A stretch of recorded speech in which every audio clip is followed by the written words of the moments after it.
Welcome to the Mystical Motherhood podcast. This is Chelsea, and I want you to create a happy family. I use my background in Western and Eastern medicine, birth, and ancient yogic practices to help the modern mother learn how to live a healthier life and create conscious children. This is your guide to fertility, conception, pregnancy, birth, postpartum, and the early childhood years. Are you ready to live the life of your dreams? Welcome to the Mystical Motherhood podcast, season 3. I'm so excited to have Joanna here, and she is so close to giving birth. And she wanted to speak to me today because she's ready to release some fears around that and ready to enter motherhood. And she's crossing the portal. She's becoming the portal to bring down a child that she's been energetically working with before conception and during the pregnancy on a really, really high level.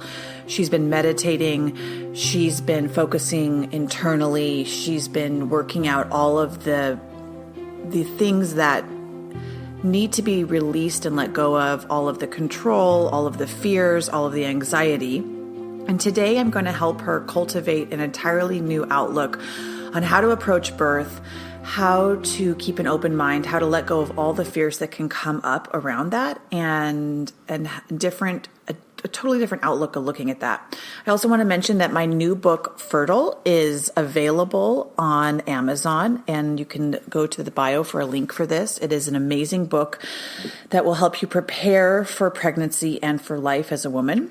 And a lot of it I'll be talking about today, and it's written under the name Pritam Atma. Please write into mysticalmotherhood.com for any questions.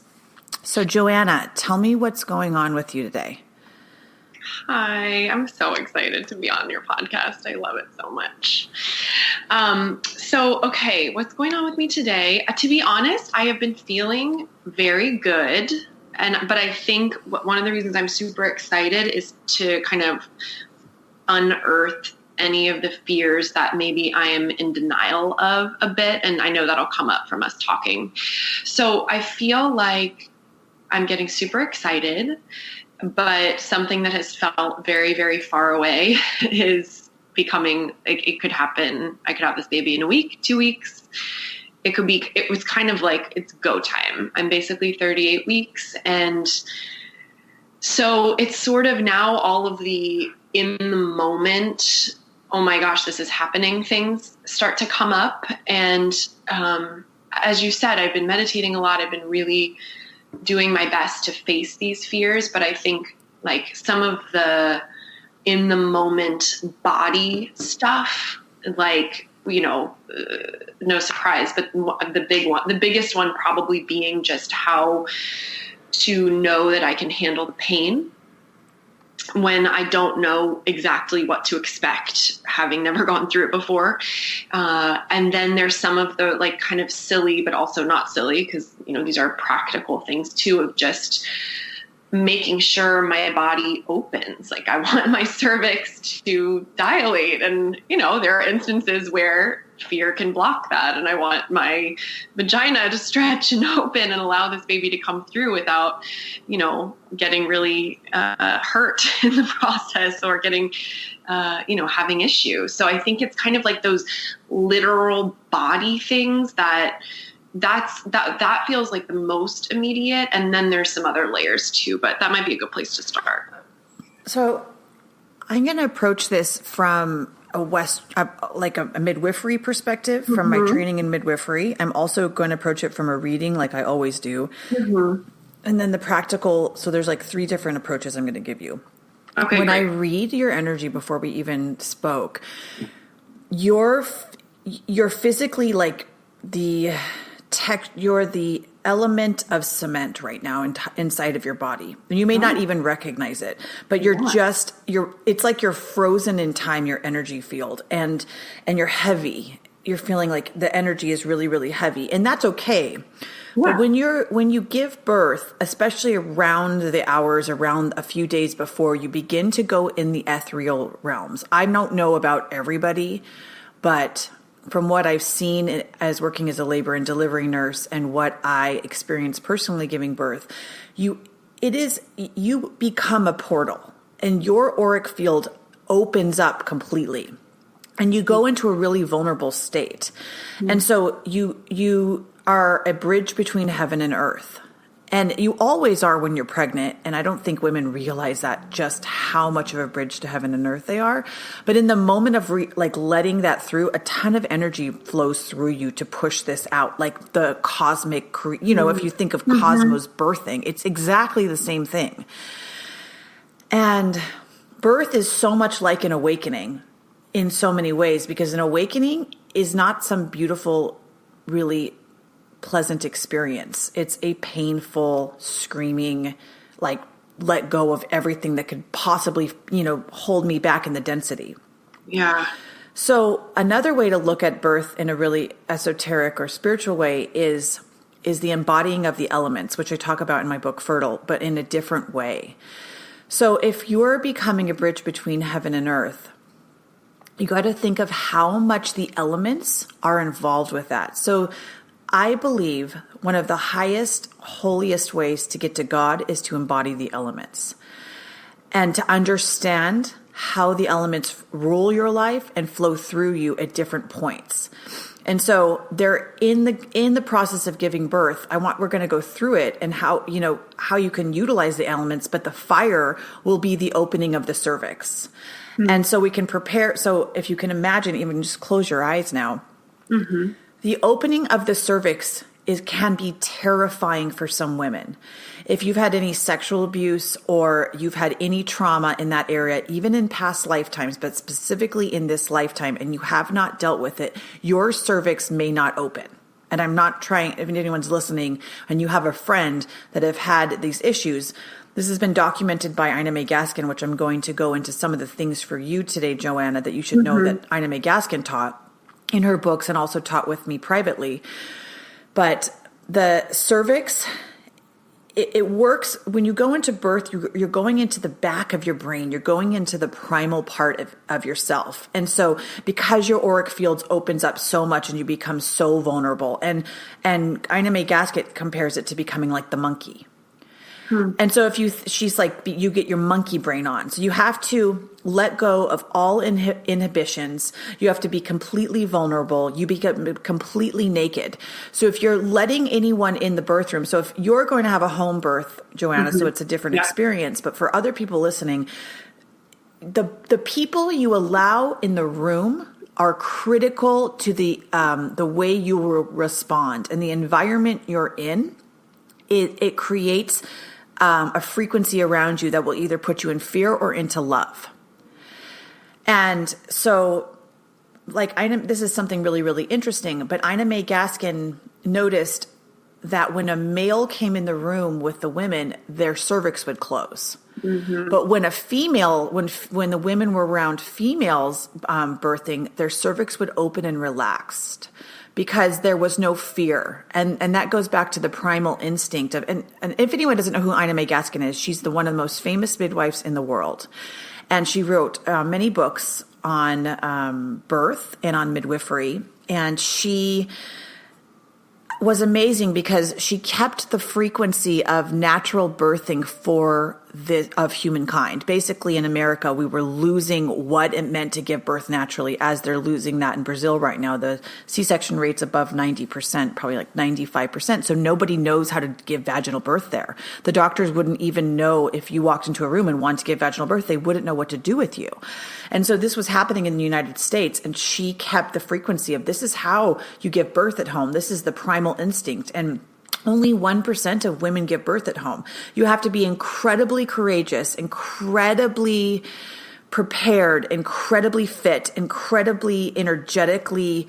You have to let go of absolutely everything and all means of control to do that. Don't you agree, Joanna? Yes, I totally agree. And you've let go. I'm not, we'll circle back to the elements, but tell me about so about the fear I was talking about opening of the cervix, is she found any sort of this, just, and we're going to jump into your fears. Yeah.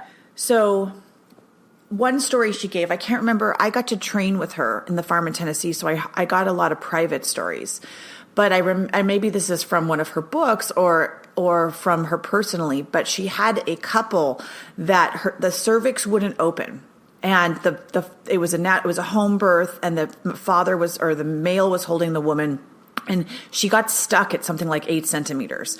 And when you get stuck, why are you getting stuck? It's like getting stuck in life. Why? Your body's supposed to give birth. What is the reasoning that the cervix won't open? It's got to be something.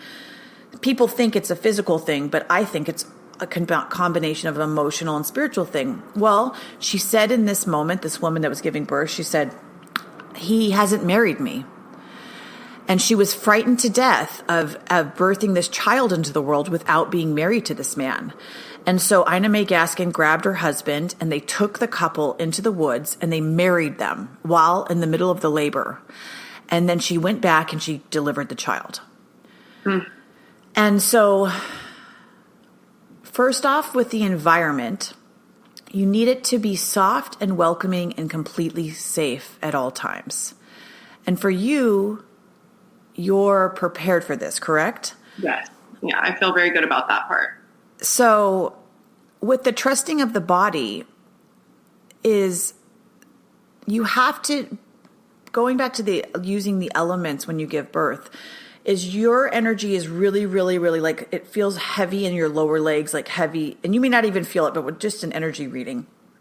Yeah, I've been craving a lot of grounding. I don't know what that's about. So maybe, is that part of the, I don't know, like the heaviness, that's not surprising to me, but I guess I'm wondering, is that a bad thing? Is that something I need to kind of start finding more fluidity with, or what? No, it's the most important part before you give birth because like I said, you'll know what I mean. When you start to go into labor, you're going to get really high. Oh, so you're saying this is like the foundation. Yes, so and you have to be grounded in the earth in order. Yeah. The only thing that brings that baby down is the baby literally has to drop to earth. Yeah. And your physical body has to open, and like a tree roots, like they would spread open to release that. I've been visualizing that a lot. That's funny that you said that. I've been visualizing roots a lot. That's cool. And that's what you have to do, but it's like you have to go deeper and deeper and deeper and deeper into the ground, because you're going to have to balance how high and how vulnerable. And you know when you do yoga or you do meditation and you're so out of it? Yeah. This is another entire level of that, because you also lose all inhibitions and all common sense. So I'll give you an example of my first labor, and I gave it at birth at home. I began to trip out. And I was like, I'm going to do my hair. I just needed to do normal things because I began to get really high. Like I was like, I'll watch a movie. And I wanted to be alone. I made my husband at the time go to the gym, which was probably the stupidest thing to do. But I wanted to be alone.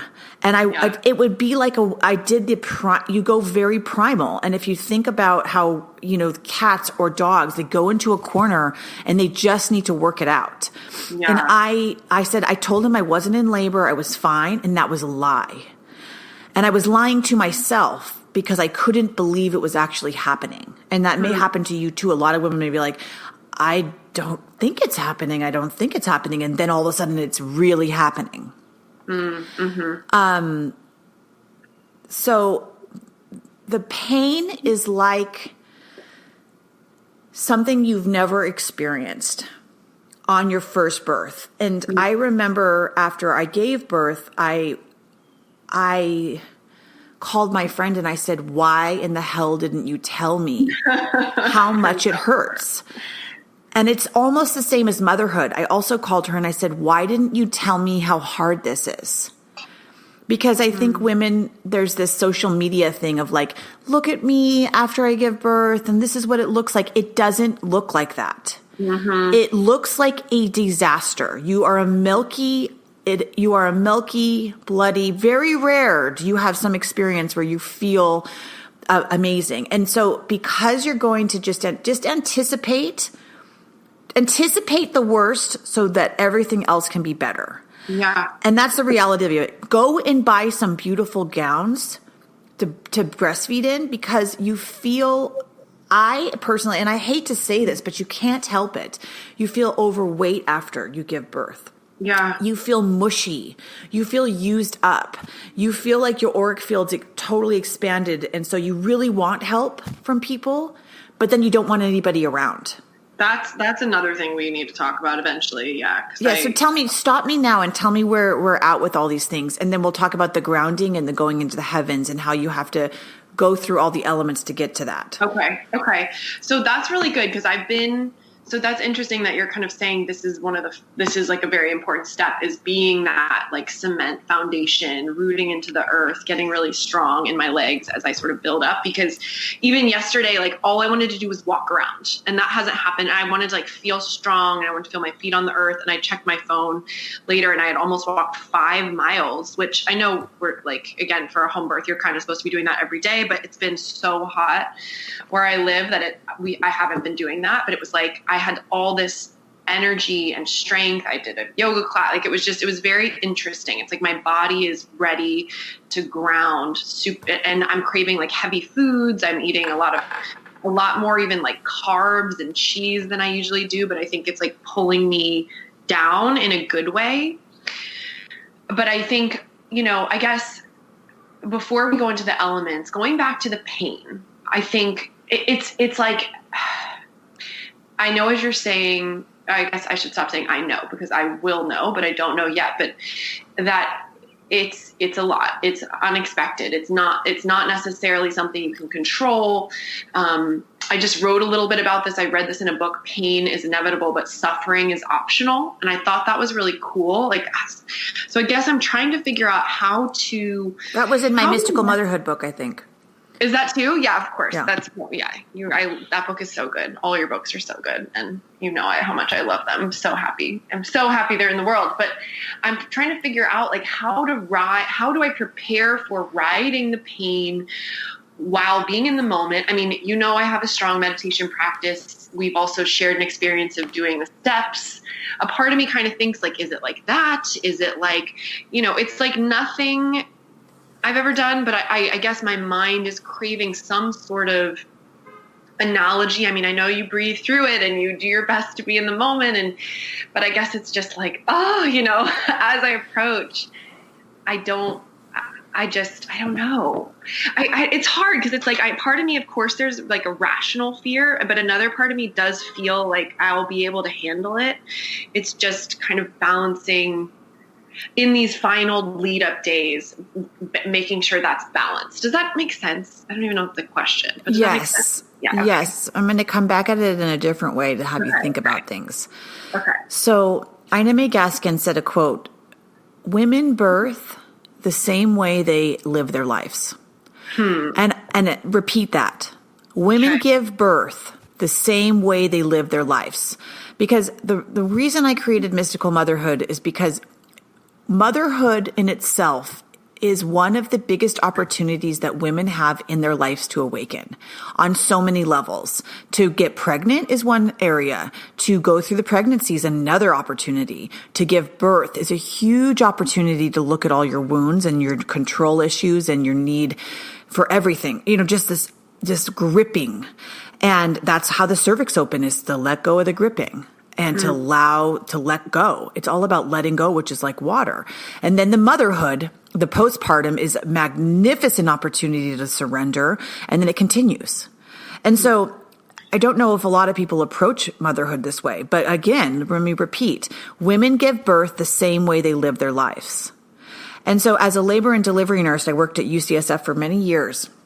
And I could read a woman's energy when she came in, and some women would come in with 5-page birth plans.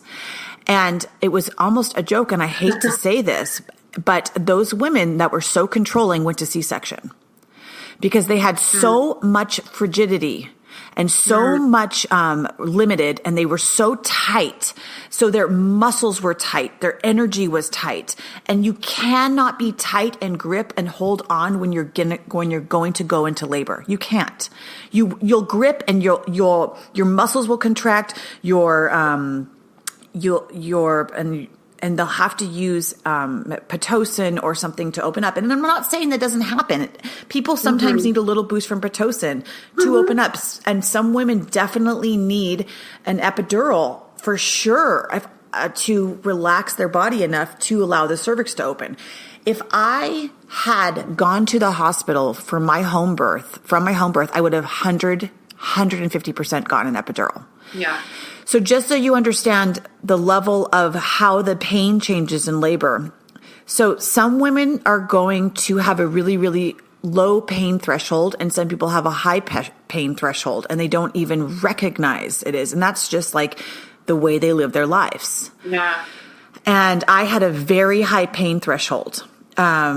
Which I do in life. And so you have to gauge yourself. And in my Mystical Motherhood book, I give a lot of questions on gauge yourself. How prepared are you for life? And those exact questions will transfer over to your birth. Guaranteed. Mm-hmm. And so it's how do you approach issues? How do you approach control? How do you approach, have you looked at your sexual issues? Have you cleared out your sacral chakra? Which is issues with relationships. And are you trusting of the people in the room? Mm-hmm. If you're going to the hospital, are you having a bunch of students walk in the door that are male? That's going to absolutely affect your energy field, 100%.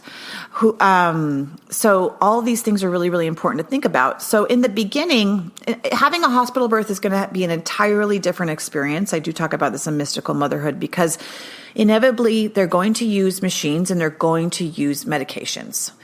And a result of the medications is going to be an epidural, or sometimes a C-section, because it's just too much. It's not a natural. It's almost impossible to be on Pitocin and not want to get an epidural because it changes the pain frequency. But for you, at a home, it depends on how your birth goes, but it usually in the first birth is a slow process. So you have to always plan on at least 24 hours, at least. Okay. You have to plan that around 7 centimeters. When your pain becomes excruciating and you're screaming for an epidural, your baby's coming. And so you'll just remember that. You'll be like, oh, Chelsea told me this. Yeah. So when the pain hits a threshold that you feel like you're going to split open, there will be a point that you may feel that your body is going to split open because there's just no, how is it going to come out? How is it possible? Right? And I remember asking my midwife, am I going to split open? Am I splitting open? Because I was so high. Because what happens is the energy is so high around you, you're just riding a wave of energy that's moving your child out. And so you go into this internal, that's why women need to walk. That's why they need to go into water. That's why the movement's important, because you need to get in all these incredibly odd positions. And you can't think anymore. Your brain shuts off, and the only thing that's working is the body and this energy system. And so the second birth is not going to be like this. The third birth is not going to be like this. It's the first birth that the body has to open up and the hips have to allow, you have to create this massive space for a child to come out. So one thing you need to make sure you don't do is you can do all this practice and all these different classes, but you're going to tighten up no matter what. And so you have to be like water. Does this make sense to you? Because your cervix is going to go into fire, especially around 8 to 9 centimeters. What happens is it feels like the cervix is burning because it's spreading and it's opening. So not only do you have the fire element in the vaginal canal, you have the earth element running through your body, trying to drop this baby, and then you have the wind element, this, and then the ether element making you incredibly high. So there's all of these, it's almost like magic, but it's the water that allows you to let go, and your body is going to grip like a freight train, because sometimes babies come out in the way that they are in this world. So some children will just come out boop, and that's their personality. Like my second child, she came out and it was really pleasant and euphoric, and she's really bubbly and laughy like that. It was just that kind of a birth. Mm-hmm. And my first child came out like a freight train. Her energy was insane. It was the fastest experience I've ever had on my first birth. My midwife was so surprised, but her energy is that. Yeah. So you're actually assimilating to the type of energy you're birthing into the world. Mm-hmm. Is this all helpful to you? Yeah, this is super interesting. And I love, it's good to hear. I like hearing that, there are going to be those moments of, where you're like, oh my gosh, am I going to rip it in half? Or am I, and just knowing, being reminded that is actually just part of it and normal. And I think it's, I think I read this in an Ina May book too somewhere, or maybe even a Mystical Motherhood, where it's like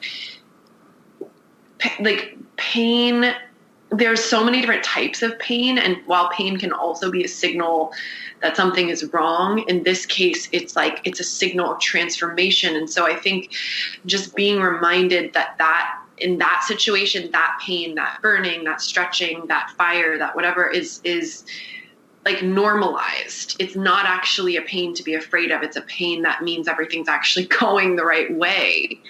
It's different. It is so different. And it's exactly what I've talked about in other podcasts is this goes back, and it goes back to awakening in so many ways, because women, our lives we're constantly unconsciously suffering. And I mean, we don't even know, it's like maybe we allow ourselves to be in abusive relationships. We have negative friends. 95 to 99% of the population is suffering in some way, and they don't even know it.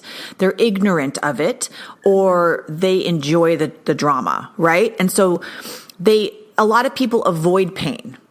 So being ignorant of so an example is, you don't want to know about something happening in your family. You don't want to know about the sexual abuse. You don't want to know about the sexual dysfunction. You have a friend that's like, oh, just don't tell me. I don't want to know. I don't want to know. Or they don't want to know how messed up they are inside. They don't want to look at all those different things. And so those type of women, those type of people are going to immediately say, give me the epidural.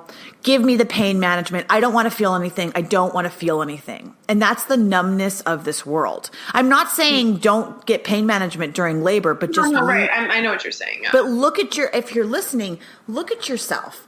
I mean, look at how you live your life. Do you not want to feel anything? And so you'll go into the birth like that. And Ina May Gaskin said it in a very interesting way. She said, at some point, you're going to feel the pain of this transformation. And I've seen it 100 times in labor and delivery. The women that would come in and say, I can fight for that epidural. So we wanted to always get in a hospital birth. We wanted to get women to the point of at least 3 centimeters, at least before they got their epidural. My preference was around 5 to 6 centimeters. I always tried to get my patients to 5 to 6. I would fight them through the pain to 5 to 6, because once you get to 5 to 6, I know I'm not going to have to up my Pitocin as much. Their body's already naturally in labor, and I'm not going to have to change the medications. The women who would fight for that epidural around 1 to 3 inevitably would sometimes end up with a C-section, because we'd have to up the medications and push their body into labor themselves. As a result of the C-section, they paid the price at the end, because the C-section and the recovery, or the pain of that, is more painful in some ways. Yeah. And more difficult. None of this is wrong. Anyone who's listening, don't have any offense to any of this. I've studied in home births. I've studied with, birthing centers, prenatal centers. I do Western medicine. I've done, in birth, I've seen all kinds of births. And it all really comes down to the level of awareness and awakening of the woman and her ability to maintain her sense of self when a whirlwind comes around her. And so it's asked the question, how do you approach pain in your life? I mean, how do you approach pain in your life? Have you had a lot of pain in your own life? Are you aware when it happens? I guess, okay, well, this is an interesting question. Yeah, I haven't had a ton, but I've had some extreme situations. I approach it in different ways, depending. Is it family pain? Is it transformational pain, like the pain of the steps, or the pain of a class, or the pain of like holding my arms up? That's kind of a small example in yoga or meditations, but I have to say I get kind of warrior about it. And I tend to be, I'm not down for it, but I'm like, I can do this. Like, let's go. And I think when it's like, and maybe I'm conflating pain with crises, but like family crises that have been very painful, I tend to be okay, actually. I tend to kind of like be able to gather my shit together and consolidate and try to help the other people that are freaking out. So I think like if I could, like a vision that's coming together is like all the fragmented pieces kind of come together, not in a tightened way, but in like a holistic way. And then I go inside. And I think, yeah, it's like a little warrior woman vibes. I get kind of like a fighter about it. That's an amazing answer. And anyone who's listening is how do you approach your life? Are you even aware of your life? Are you aware of yourself? Are you aware of your behaviors? How do you look at pain, and how do you look at challenges? And how do you approach them? Because if you hide, you're going to hide in this. If you want to control, you're going to try to control every aspect of this, and you cannot control this. And Joanna, you can't control a home birth either. Right. And you have to always have the expectation, I may be transferred. Right. And so at a home birth, you have to let go of fear. What's your biggest fear? And birth brings up all of those things because you're creating something so precious and so valuable, and it's really yours. The baby doesn't, I hate to say it, but most fathers don't know what to do. Yeah. In any shape, manner, form. You could have the best man out there, but that baby still needs you. Yeah. And that baby really needs you for 2 full years. And then no more. After 3, fine. They're fine. But they live in you, around you, and you basically are giving up we could go back into nutrients, but your body is just created to create.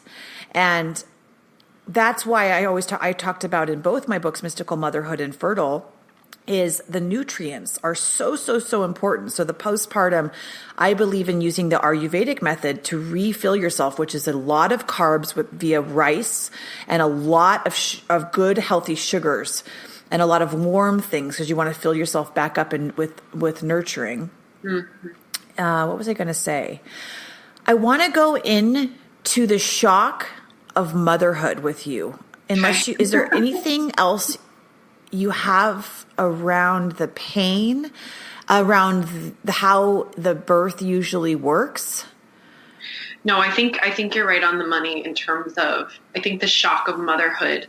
I had this moment like maybe 2 months ago where I realized I'm reading all these books about labor, and I've done all these classes, and I'm doing all this physical and mental and meditative prep for the birth. And then I was like, oh my God, what about when the baby is here? And that's the thing with everyone. Yeah, I had a moment. I realized I wasn't really looking, like I hadn't read any books on like how to help them sleep, or how, I haven't even changed a diaper in years, which, I'm sure I'll figure out quick. But yes, I think the shock of motherhood is exactly where we need to go next. So with motherhood, I think it becomes easier the happier you are as a woman. And the more you love yourself and feel supported in who you are, the more you're likely to be surrounded by people that love and support you. And the women who have the hardest time are the ones that don't have support. And they have to do it on their own, and support or security in those sort of ways. I think that the more that women, that's why I created these books, Mystical Motherhood and Fertile, is because the more that women are able to mother themselves, I think the biggest shock is when you become a mother is that if you were not correctly mothered, if you didn't have a healthy relationship with your mother, or if you have deep wounds in the way that your mother mothered you, you're not going to feel confident as a mother. And so either you're going to prepare for the birth. And this is what every woman does. They just prepare for the birth, but then it's like, oh my God, the baby's here. Because it's so terrifying. And then you go into panic mode because you have no idea what you're doing, especially if you were not mothered and if you haven't healed the little child within you. And so I've talked about this in other podcasts, the importance of healing and even for you, even if you think, Joanna, that you've healed that little girl, there's so many more little places that can be healed and that's why Jupiter chakra meditation is so powerful, is because it heals all the little girls. And these little girls, there's so many sides of the little girl, and they go up in ages. So you can heal the little girl from 0 to 3. You can heal the infant. You can heal the 3 to 5-year-old, the 5 to 7-year-old. These are all increments of your life that you had different states of consciousness that still live within your subconscious. And that little girl may not have been properly mothered. And you could go back to each of the little traumas. And these traumas could be a boy at school wrote you a mean note. This could be you got physically abused, you were beat. It could be no one ever loved you. You had conditional love, and this is what love looked like, or you had a demanding father. All of these things, as much as you think they're healed, they will blow up in your face when you have a child. And so the key to being a good mother is mothering yourself, and healing the mother relationship you have with yourself will give forgiveness to your own mother, because you can't go through it by, getting mad at your mom for missing out on not doing things the way you thought they did. You have to heal the little girl that wasn't mothered. And then you'll just look at your mom and be like, oh my gosh, she did the best she could do. Right.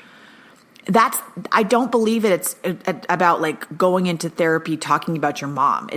Go into therapy and talk about the little parts of you, the little girls that were disappointed and sad and scared, and, your own birth. Part of this would be also you going into how you entered the world and the state of it's like rebirthing yourself. It's an opportunity to rebirth yourself. Do you have any questions around this? Is this new information, or are you feeling like it's helping?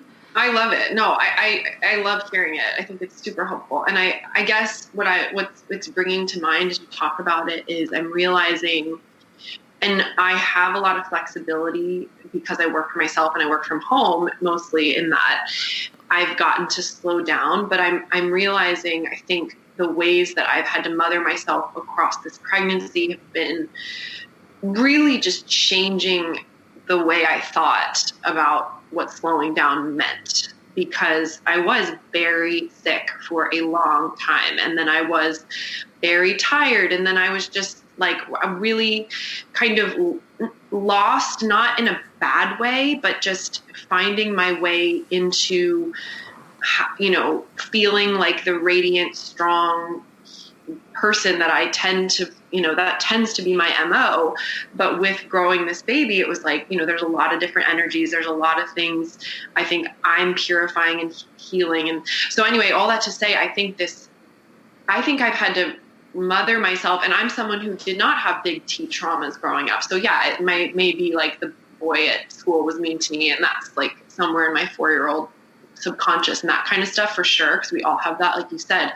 But it's more so, I guess it's just been more so like permission to rest and slow down and just go like downshift in a way that I didn't even know was possible for me. And the weird thing is I kept downshifting, and then it would like something else would happen and I would be required to downshift more.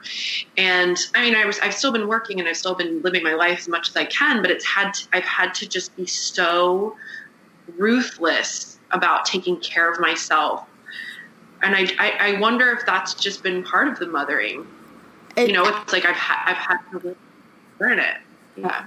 It's absolutely that way. And I think I mentioned this in one other conversation with you. And it's also in my Mystical Motherhood book, because in Mystical Motherhood, I take women step by step through the process of conception, pregnancy, birth, and then postpartum, and then into the early childhood years up to about 2 to 3 with some science, ancient yogic science, but also Western medical perspectives of how to transfer into this massive phase while mothering yourself.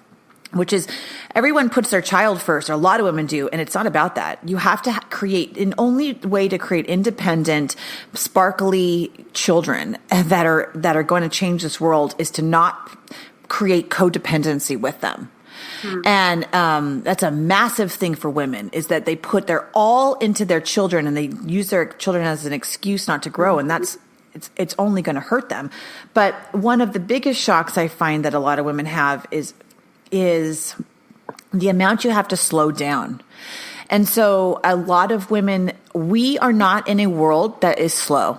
We live in a world that is incredibly fast-paced with technology. And after birth, you will find yourself on your phone nonstop, because what it is, the reason why is because back to Ayurveda and the importance of the diet after you give birth, which using, really warm, filling foods. It would be the opposite of what you think. I lost more weight after giving birth on my second child with eating rice with plain ghee butter. I just ate that warmed for days and days and days. It was so many calories, and I lost 15 pounds faster. Not to say that that's to do it why to do it. It's because I loved myself. I was nurturing the mother, and I was giving my body the breast milk or the food that it needed to heal, but it also slowed down my mind. And so after you give birth, your body becomes back to the elements. Everything goes back to the elements. Your body becomes full of air, because all of the air that was in your abdomen and all the water that was holding it has to come out. So water's coming out, the blood coming out. So you're filled with it. So you're filled with water element while you're pregnant. And the water element makes you incredibly intuitive and incredibly knowing. And it gives you the power to heal all kinds of karmic woundings and to bring up any past things that need to be let go of. Then the wind element fills you up. And the wind element, when it's not in balance, creates high anxiety and a really fast-paced mind. And so after you give birth, if you don't have the tools or you're not prepared for that, it's not if it will happen, it will happen. You'll have anxiety. It'll come in some form. It'll be over, worried about the child or worried about the house or trying to do your laundry or getting on your phone. And so, because the phone's a fast-paced technology that moves like the mind.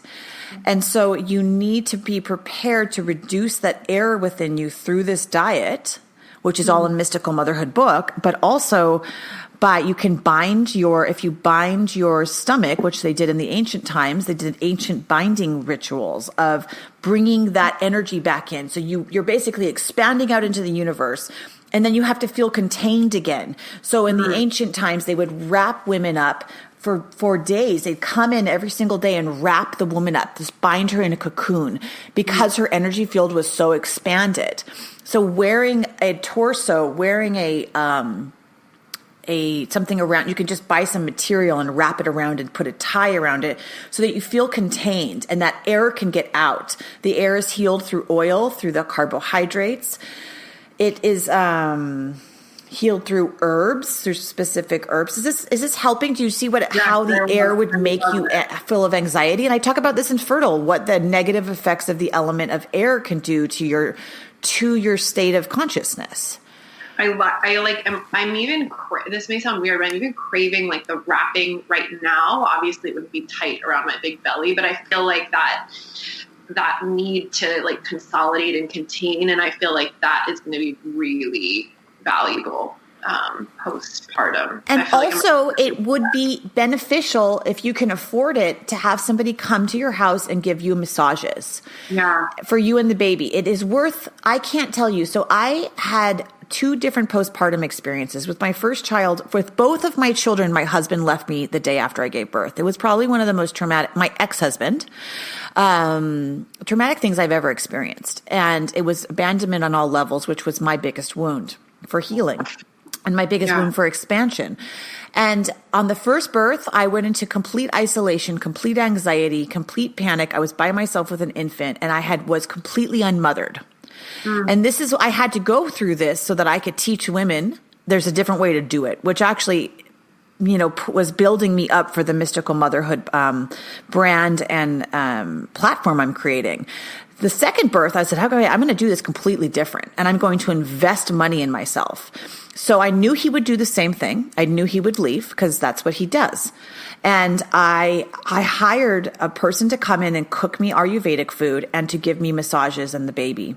And I made sure that my other toddler had someone to take care of her, because I needed the 40 days. So in the ancient yogic practice, we practice 40 days of containment, which is where you're with your baby and the baby isn't taken 9 feet away from you. So you don't hand your baby off to mother-in-law. You don't give your baby to go to another room. That baby needs to be on you, being worn. And so another thing to think about another thing I had to learn is you need to feel contained after giving birth and into early motherhood, and so does the baby. And so baby wearing, do not just place your baby in a stroller and have them look up at the sky. Right. Babies need to be, in the ancient times, I did a lot of research for this in Mystical Motherhood. The babies of these ancient tribes would be put on large pieces of wood, and they would be contained to the wood with wrapping, like how we need to be wrapped after birth. But there would always be at the level of everyone's face. They would never be on the ground, and you would never look down at a child, because right when they're born, you want that child to recognize they're a part of the tribe. Yeah, I love that. I love that. And so wearing them at the level of the eye and speaking to them as adults is going to immediately change their consciousness to feel a part of the family. And the containing for them being, some babies don't like to be wrapped, but keeping them close to you at all times is going to make your postpartum experience 1,000% difference. Don't take the baby off of you. Wear the baby. The baby doesn't need to sleep in a crib. That's completely archaic and absolutely crazy. And it's a separation anxiety. The baby should be within hand's reach of you up until 6 months minimum. And anyone else who says there's safety precautions about that. If you're obese or you drink or you do drugs or anyone in your household does those things, don't do that. That's stupid. Right. But if you're conscious, you're awake, you're aware, and you're the mother, that child needs to be by you. Putting the child into another room is going to that's why we have the humans we have right now. Does this help you about the containment and the self-love and the prep for this and the... Yes. And one of my biggest fears that I think I've really had to do a good job on addressing, because I was literally having nightmares about my mother-in-law moving in with us, which is not going to happen. But I was just like haunted by people trying to help, that as much as I love them, I know I will not want them around all the time immediately. Right. So I think it's been, again, a really good lesson in boundaries. And it was one of those things where I was like, how am I going to tell her? How am I going to explain the 40 days to like people that might not get it? And after like literally 2 straight nights of just nightmares and being really weirdly nervous about this, I just called her and I just said, hey, like, she was coming over to my house a lot, even right now, and helping with stuff, which started out really wonderful and ended up more like, I just want space. Like, it's so nice to have help, but I don't want it right now. So I just was like, hey, I actually need some space, and you've been amazing, and I so appreciate it. And let's go to lunch sometime in the next couple weeks, but we're good to go. And then she was like, oh, okay, well then after the baby comes, like, I'll like plan every week to come for like a day or 2. And I was like, you know what, we're just going to have to see, because I'm going to need some space in the first 40 days. And here's why. And, after that we can revisit it. And it was just so, and she took it so well. I thought, oh my gosh, this woman's going to be so offended. She's been nothing but lovely. But I just like can't handle extra people around right now. And it made me feel so much better about the postpartum sanctuary I'm creating. And I know I may have to be like strict with people. I think people may, try to butt in I guess that's the hard part. It's like you said, you had the polar opposite experience where you were just totally abandoned, like literally the next day.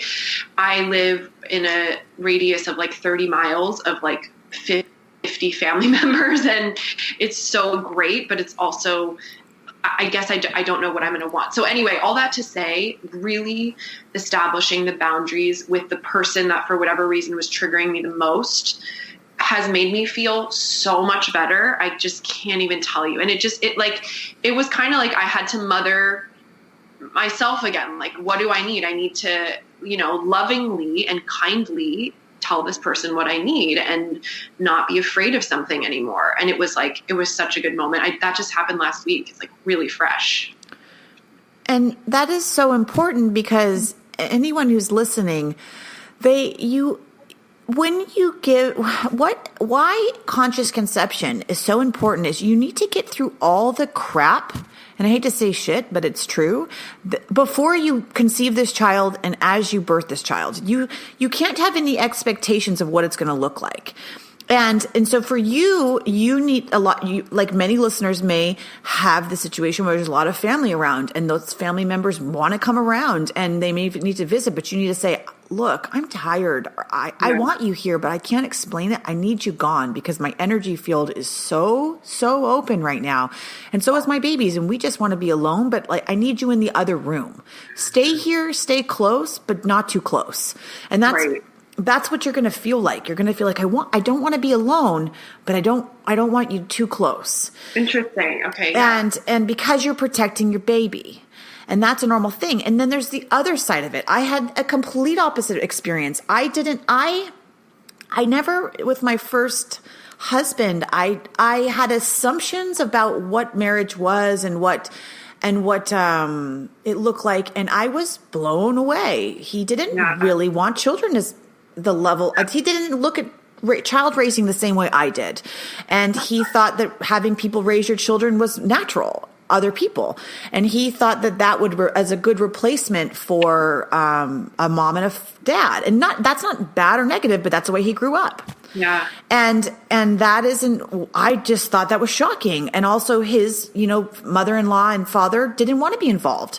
And my mother isn't actually that involved. And I didn't think about all those things. And so I didn't think about anything.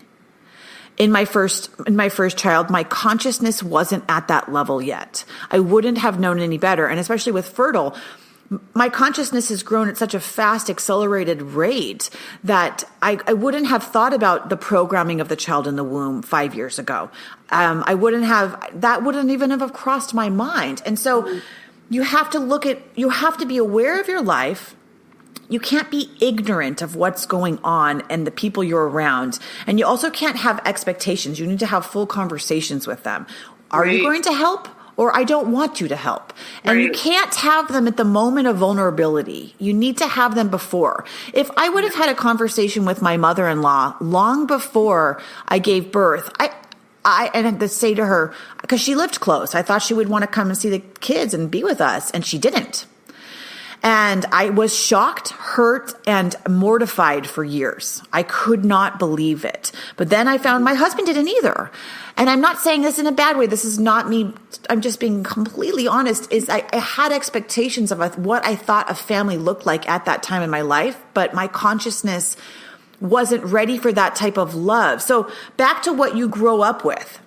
If you grew up with a family that was really loving and supportive and together, and you're probably going to create that into your own family. If you grew up with a family that was a bit dysfunctional, that love was conditional, love was painful, you associated with neglect or abuse or any of those things, and you don't heal that aspect of yourself, you're going to create it in some shape, manner, form in your own family as you grow up. And that's what Mystical Motherhood's all about, is about you're the last line. If you want to change this planet right now, you have to be the woman that says, okay, I'm going to look at the way I grew up, the way I was programmed, and deprogram myself. Do you agree with this, Joanna? Totally, 100%. 100%. And I think I think what I've learned from you, because we worked together one-on-one even before I read your books, but I think it's like the more you can prepare even before pregnancy, if possible, but definitely during, like we have a similar teacher, Guru Joss, who literally, when I told her I was pregnant early on, she like, I don't actually think she grabbed my shoulders, but it was like that kind of energy. I felt like she grabbed me with her look and she said, "This is the most important time of your life." And you have to take it as that. And you have to look at, go back to the book. You have to look at everything in your life, all your levels of consciousness, all of the people, the players, the game, the hologram. And you have to say, what works and what doesn't work? What are my expectations and what subconscious, just negative stuff is creating this environment I don't want my child to be in. And if you find yourself pregnant in a time that you're like, oh my God, I'm pregnant and I'm in an abusive relationship. I'm pregnant and I'm in a neglectful relationship. Don't turn everything outside on that man or the people around you. Go deep inside. The only way you're going to get out of that abusive, neglectful, or any sort of relationship that's negative and you're trying to protect your baby, because I have a lot of clients coming to me that are going through this on some shape or manner or form. They're like, help me.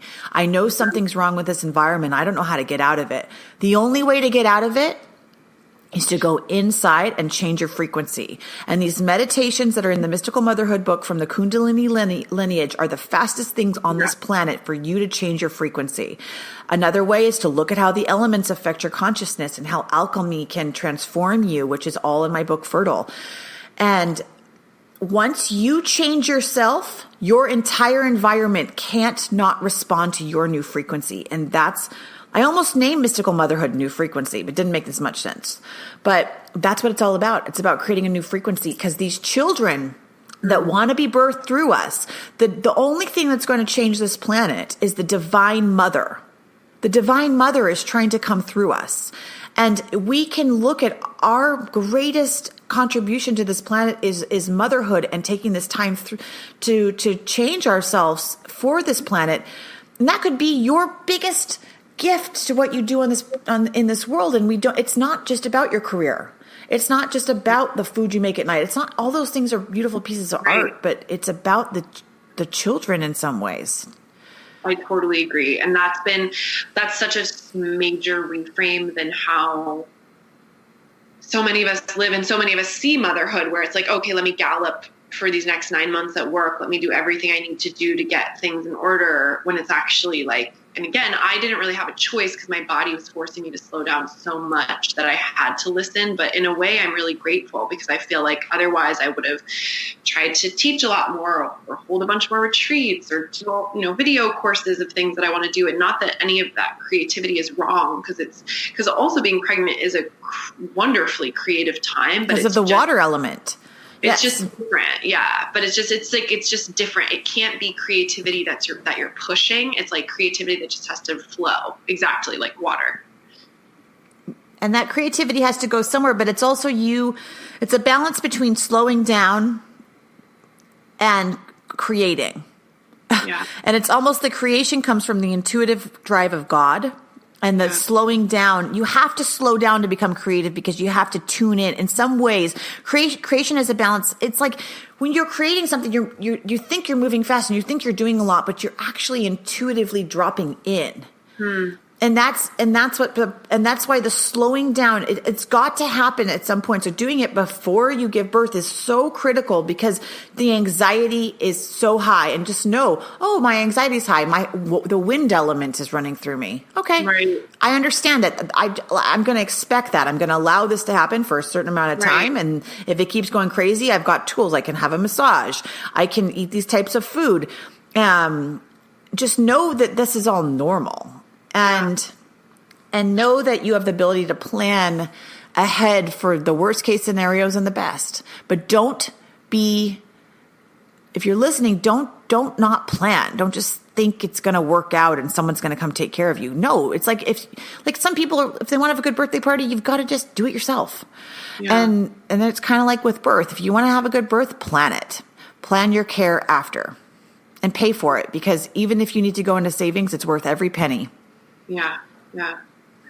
I needed to hear that. It's worth every penny, because they say, I said this in Mystical Motherhood, The 40 days after giving birth equals the next 40 years of your health. Because your nutrients, and then it's about the nutrients. I talked about this in Fertile, is the nutrient deficiencies of women. Because if you're going to go back into giving a birth in another year or another 2 years, a lot of women get pregnant quickly because you're super fertile after you give birth because your body just did it. And so if you accidentally get pregnant again, or you have another baby within even 2 years, your nutrients were just given up with breastfeeding. Your body gives everything up. And so you need to just take all you can to care for yourself, and you'll be functioning at such a higher rate in order to take care of your kids later and your whole life. Yeah. Do you have any more questions before we end?